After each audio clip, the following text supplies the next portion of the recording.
Troy Smyka from Great Day on the Water Guide Service, and welcoming you to this episode of Fishing and Hunting the North Country. We're at beautiful Father Hennepin State Park here on central Minnesota's Lake Mille Lacs. It is early August. We're going to be out targeting mainly walleyes today, but we have the crayfish molt going on the shallow rocks on the lake.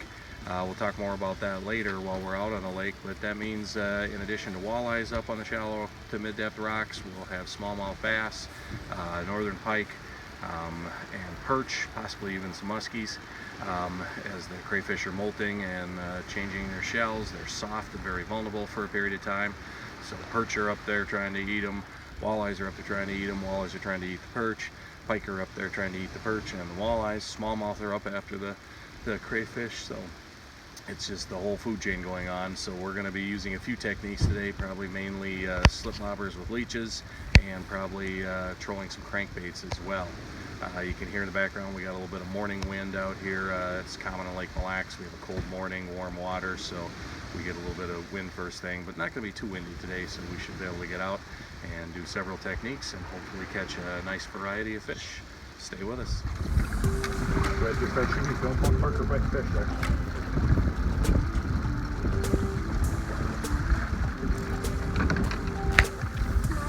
Smallmouth? Alright, don't reel anymore. Come over here. Alright. Oh, that's a good, I mean, walleyes and smallmouth is really what we're after today, so give me some slack, buddy.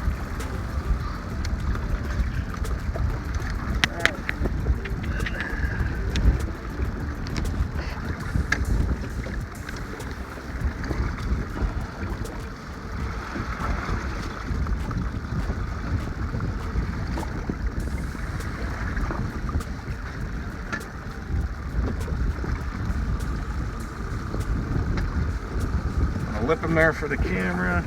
First fish of the morning. See, we got some good waves rolling here, but nice smallmouth bass to start there. Drilled a crankbait. We had one other fish hit, but somehow didn't get hooked. So I think we're off to a good start here. That's a couple fish in the first 5 minutes. So we'll show the baits as the sun gets a little higher and talk more about what we're doing. Right now we're trolling crankbaits along a shallow rock reef. Crayfish molt going on. Expecting walleyes, smallmouth, maybe some pike, maybe some perch. Up for the camera. All right, we're gonna get a photo of that fish and we'll let it go. Lisa, go ahead and start it. All right, get that fish back. Talk a little bit about what we're using here.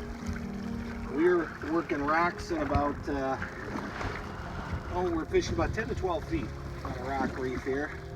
Long one. So at that depth, we're pulling number 5 shad wraps, jointed shad wraps, and flicker shads. This one's a perch. My son's got a crayfish colored one out there, crayfish molt. Right now with the rough wind, we're just pulling 2 lines because a little bit of swinging around with boat control, pulling 2 lines so we don't get any tangles. When things settle down here, then we'll get 3 lines going as well, and we'll get, by then we'll definitely have a color pattern established here, perch or crayfish or both. We'll put one more of those back out. So, get the motor going, get back to it. Here around here, he said he saw it jump. So we got a smallie again. Putting up a good fight.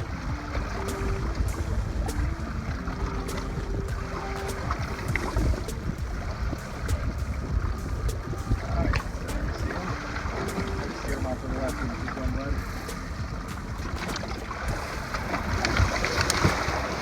Big baby. Okay. Really more just pulling through that.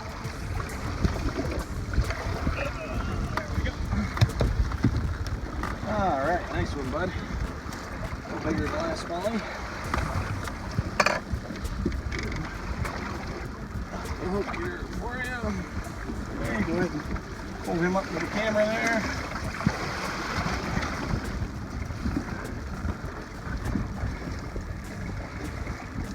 Okay. So that one was on the jointed number 5 shad wrap, the perch color. Step back a little, buddy. So we've been getting them on the perch and the crayfish. Continuing just to troll the edge of this reef here.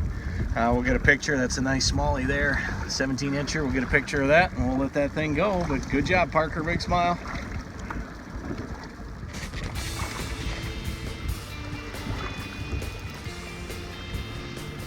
Same net, same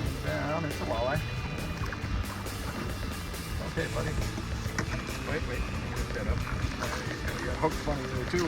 Crankbait. Okay.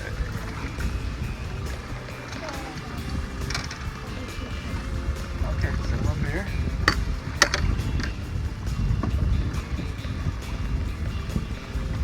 I'll hold them down with the hooks. That one's in the skin. Yeah, you can grab that needle nose. Keep our fingers. That's right there. Keep our fingers away from those hooks. Alright, we got about a 15, 16 incher here. Hey, you threw the second one. Would be a nice eater, but I'm not keeping anything. Can't keep anything on Mille Lacs here after the first 3 weeks of the season, so we'll get that back to curl up. And we got 3 baits going now. We only had 2 this morning, but we got less wind. We got 3 baits going, so I added down a number 7 Shad Rap and Fire Tiger, not jointed, and of course that's catching fish now too. So I don't think the color matters much right now here. Just that number 5 size is getting us the right depth. That Shad Rap, jointed or regular, is getting us the right action. And we are knocking them dead. Get the motor going here, get the baits back out, we'll get some more.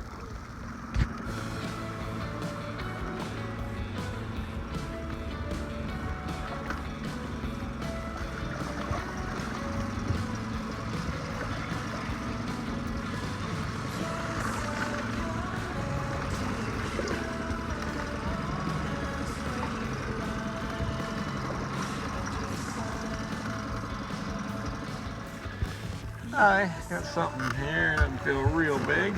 Slammed it pretty good, but he may just be swimming with me now too. Alright, back here with the net. There. You know, he's hooked pretty good. I think I'm going to try swinging that one. You don't have to worry about the net. Take the scale out of the net. There we go. Oh, let me through it. About a 16 incher there. 15. Still hitting those crankbaits. Push back. So, still having plenty of success. You can see that wind's easing up a little bit on us. But the fish still seem to be biting, and we're able to throw a little more consistent speed here. So I'm guessing it'll just continue to get better and better. We'll get back to it. Go. Yep. All right. Son Parker got another one here. One's on the crayfish colored, jointed number 5.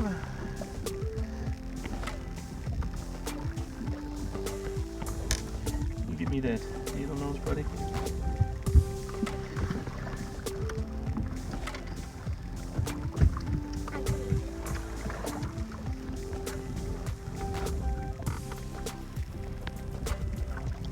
I'm actually on the better side, but let me get it here. You can't see it where you're at. Alright, right in the top of the mouth there.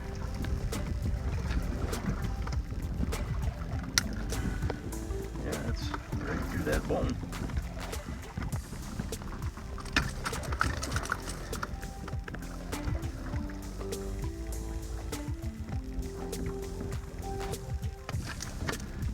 There we go.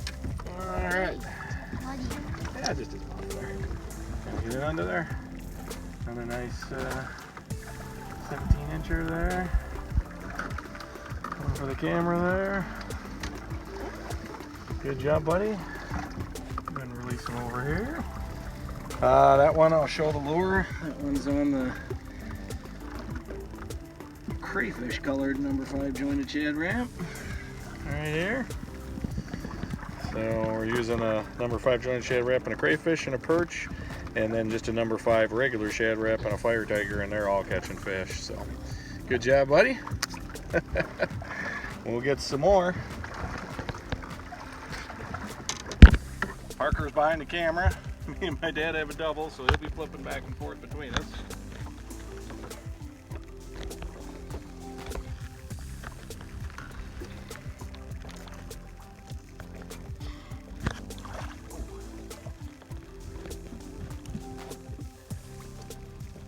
Net, Dan. Yeah, Mark can keep them on the grandpa netted himself, and I'll grab mine by hand. They look like they're about the same. Okay, there's a nice 18-incher. Oh, step back a little bit, buddy. Yep. It's 18-incher. Looks like Grandpa's got pretty much the same thing there. Yeah, Mark, you can just stand a little get back a little more. All right.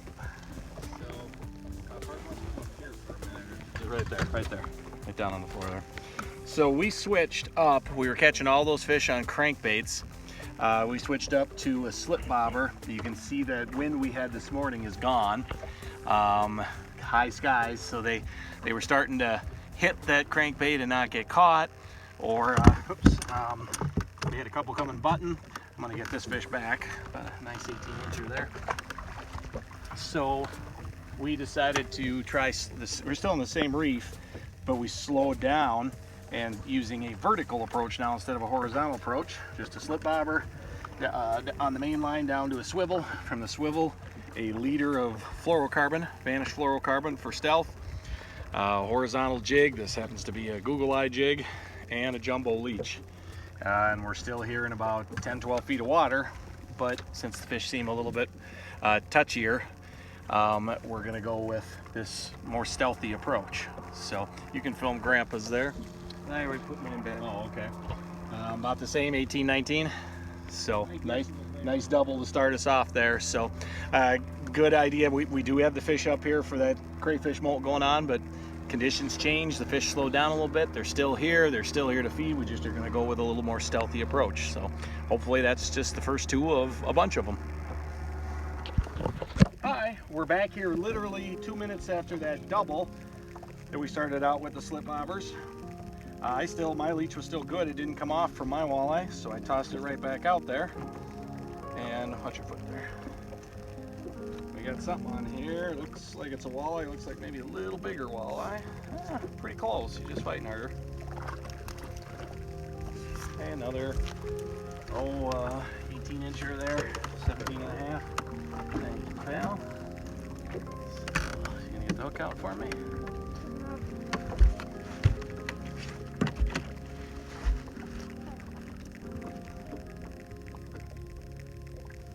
Here, come around this side so you can see what you're doing.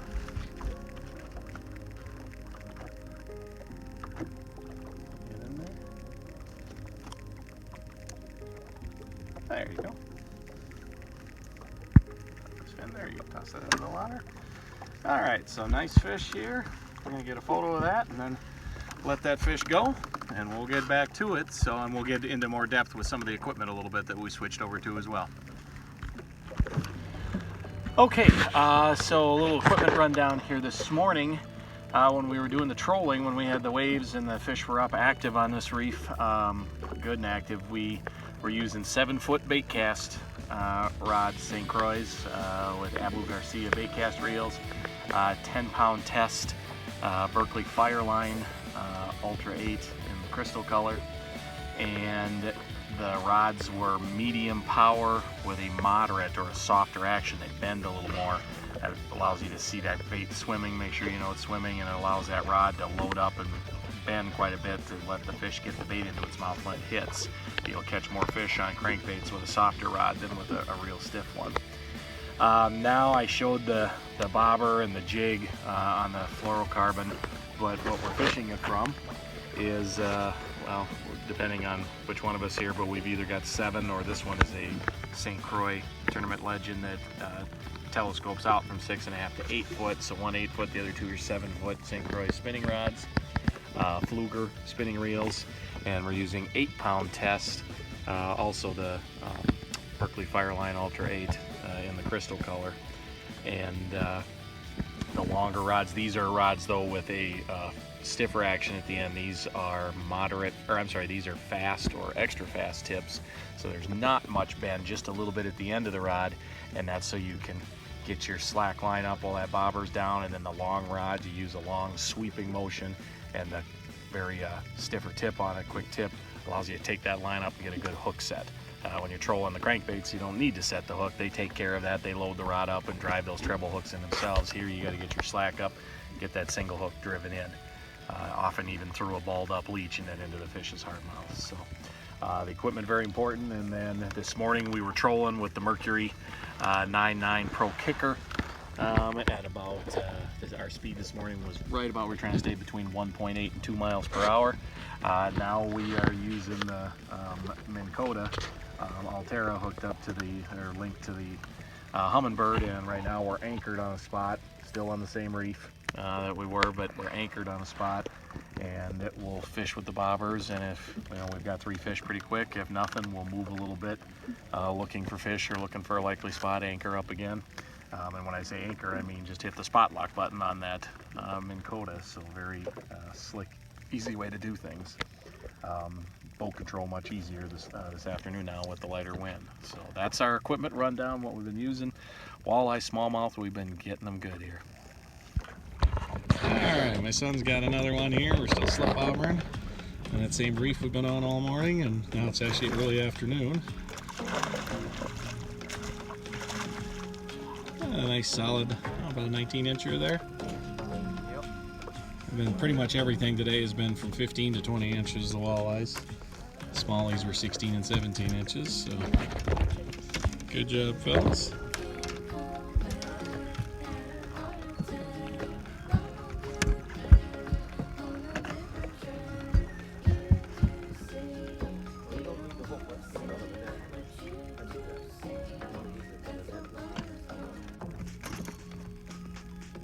There you go. See him there, buddy? Okay, you can let him go over that back corner back there. Watch that rod. Nice fish. Good job with the net, and he gives you a splash just to say thanks. Good job. My Parker's the hot stick here. He got another one. This one took the bobber down. Pulled the line tight. Yeah, bring him now towards me again. Get the net down in the water when you scoop, though. That's a nice one there, yeah, and that was an aggressive one. I turned around and I'm like, I don't see Parker's bobber, and all of a sudden his rod was bending over. Good one, pal.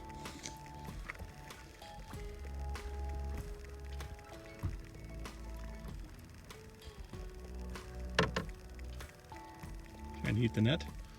Nope. Just barely hooked as much as he. I know, he chomped on it and took off with it, yeah. There you go. Attaboy. Pull him up there. Get out of the way here. Yeah, and then we'll get a picture of you with that one too. Nice job, both guys there. Good teamwork. Way to go, pal. On his 7th birthday. Looks like his 14th walleye, I think. That's about the biggest one. Yeah, here on bobbers, we had Yeah. bigger than crankbaits this morning, yeah. But 25 walleyes and 3 smallmouth. All right, we said one more fish, and no more than we said that, and Parker's bobber went down here, and he got a nice smallie on there. So we'll end with one more smallmouth. That'll be the 4th one of those to go with 25 walleyes. Easy, just lift the rod tip up. Yep. Keep tight line. Oh, there we go. Oh, nice one, buddy.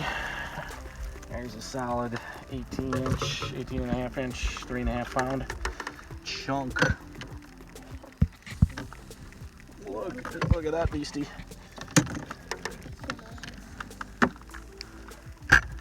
Get the hook there.